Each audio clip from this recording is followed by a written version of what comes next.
अनादिकाल से चली आ रही संप्रदाय, परंपरा, मत, पंथ एवं अखाड़े की विस्तृत इस कवरेज में आपका स्वागत है। मैं हूं आपके साथ महेश बहुगुणा। मैं जहां तक हिंदुस्तान की बात करूं, टोटल 3 पंथ इसमें पढ़ते हैं। शैव पंथ, वो लोग जो शिव के उपासक होते हैं, शैव पंथ कहा जाता है। विष्णु के उपासक को वैष्णव पंथ कहा जाता है। और शाक्त पंथ या वामपंथी पंथ, वो देवी देवता और वो मानने वाले लोग जो देवी देवता बलि जिनको चढ़ाई जाती है या मांसाहारी देवी देवताओं को वामपंथी या शाक्त पंथ कहा जाता है। और इस विस्तृत कवरेज में बताते आपको किस तरीके से मिलती है 108 की उपाधि, जगत गुरु की उपाधि, कैसे होता है सिलेक्शन, कौन बताता है, और कितने हैं अखाड़े, खास विस्तृत पेशकश। मैं जहाँ तक हिंदुस्तान की बात करूँ, शैव पंथ में टोटल 7 अखाड़े पड़ते हैं, जिसमें निरंजनी अखाड़ा, जूना अखाड़ा, अग्नि अखाड़ा, आह्वान अखाड़ा, अटल अखाड़ा, आनंद अखाड़ा और महानिर्माणी अखाड़ा पड़ता है। और वैष्णव पंथ में 3 अन्य अखाड़े पड़ते हैं, जिसमें दिगंबर, निर्मोही, निर्माणी। और दिगंबर अखाड़े की मैं बात करूं तो उसमें 2 अखाड़े पड़ते हैं, राम दिगंबर और श्याम दिगंबर। राम दिगंबर में गिरी, पुरी और भारती पड़ते हैं। और श्याम दिगंबर की यदि मैं बात करूं तो दिगंबर की श्याम दिगंबर की अलग अलग 2 जगह पर 6 बैठक हैं, यानी इसमें 2 अखाड़े पड़ते हैं और ये अलग अलग जगह पर चलती हैं। उन 6 बैठकों यदि मैं नाम बताऊं आपको, नासिक, जगन्नाथपुरी, चित्रकूट, अयोध्या, वृंदावन, हरिद्वार और उज्जैन में पड़ती हैं। और निर्मोही अखाड़े की यदि मैं बात करूं, उसमें भी लगभग 6 बैठक हैं जो अलग अलग जगह पर, और इसमें 9 अखाड़े पड़ते हैं। और निर्माणी की यदि मैं बात करूं तो चारों दिशाओं में, ईस्ट वेस्ट नॉर्थ चारों दिशाओं में टोटल 7 अखाड़े पड़ते हैं। और जहाँ तक मैं इन टोटल अखाड़ों की बात करूं, दिगंबर अखाड़ा को राजा अखाड़ा कहा जाता है। और टोटल यदि यहाँ की बात करूं तो 18 अखाड़े पड़ते हैं। और अभी जो परिषद बनी हुई है वो 13 अखाड़ों का वर्तमान में परिषद बना हुआ है। और जब इसमें अध्यक्ष कहूँ या इनकी भाषा में, महंतों की भाषा में बात करूं तो उसको राष्ट्रपति या अध्यक्ष कहा जाता है।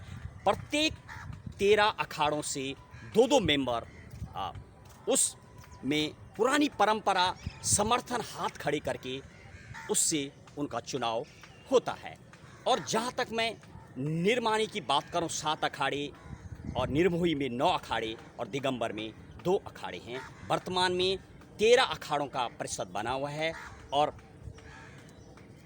जहाँ तक मैं जगत गुरु एवं 108 उपाधि की बात करूँ और श्री महंत की बात करूँ, इसके लिए अखाड़े एवं कुछ अलग अलग जगहों से सहमति जताई जाती है और उसके बाद जगत गुरु की उपाधि दी जाती है।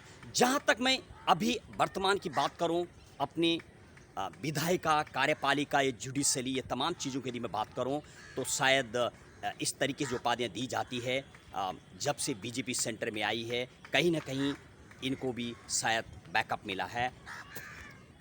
और जहाँ तक मैं चुनाव की प्रक्रिया की बात करूँ, जो भी चुनाव होता है ऐसे बताया जाता है, हर चुनाव 12 साल के लिए बनाए जाते हैं, चाहे सदस्य हों या अध्यक्ष। और हर 12 साल बाद जो कुंभ मेला होता है वो 4 जगह पर कुंभ मेला, प्रयागराज, हरिद्वार, नासिक और उज्जैन में हर 12 साल बाद कुंभ मेला लगता है। लगभग यदि मैं पूरी विस्तृत बात करूं तो इसमें लगभग जो अखाड़े हैं, लगभग 14.5 लाख संत मंडली का समूह या परिषद वर्तमान में बना हुआ है। और कुल मिलाकर के यदि मैं अभी वर्तमान की बात करूं, आदित्य योगी नाथ से लेकर के हमारे भारत के माननीय प्रधानमंत्री नरेंद्र मोदी और तमाम बीजेपी के ऐसे लोग हैं जो कई लोग आरएसएस और संघ से जुड़े हुए हैं, कहीं ना कहीं इस समर्थन और समुदाय को बल मिलता है। जहाँ तक मैं मुनि की बात करूँ, ऐसे बताया जाता है मोस्टली जो मुनि होते थे वो, यदि बहुत पहले की बात करूं तो ज़्यादातर जो मुनि होते थे वो शैली वैसी होती थी जिसमें संत, साधु, फ़कीर, जोगी, बैरागी वगैरह पढ़ते हैं। वो कभी ज़्यादातर शादी नहीं करते थे। और जहाँ तक मैं ऋषि की बात करूं तो ज़्यादातर, चाहे वो जमदग्नि ऋषि, भृगु ऋषि, श्रृंग ऋषि, गौतम ऋषि, तमाम ऐसे ज़्यादातर ऋषि हुए हैं जो जिन्होंने उस युग में शादी की थी। और उन्हीं की संतान जो अभी गोत्र सिस्टम बनाया गया है, वहीं से परंपरा चलती आ रही है। और जब हम कई संतों से, कई अखाड़े के कई महंत और कई श्री महंत से जब हम बात कर रहे हैं तो निकल के ये बात आ रही है, वर्तमान में श्री रामकृष्ण दास जी महाराज अभी वर्तमान में श्री महंत यानी अध्यक्ष हैं, जो कि काफ़ी सालों से बताया जा रहा है। और कई संत और कई अखाड़ों से हम बात करें तो निकल के बात ये आती है कि कई सालों से इलेक्शन नहीं हुआ है। कहीं ना कहीं शायद संत लोगों की दोबारा डिमांड है कि जाज़मी बैठाई जाए। जाज़मी का मतलब दोबारा से बोर्ड बैठे और दोबारा से निष्पक्ष चुनाव हों।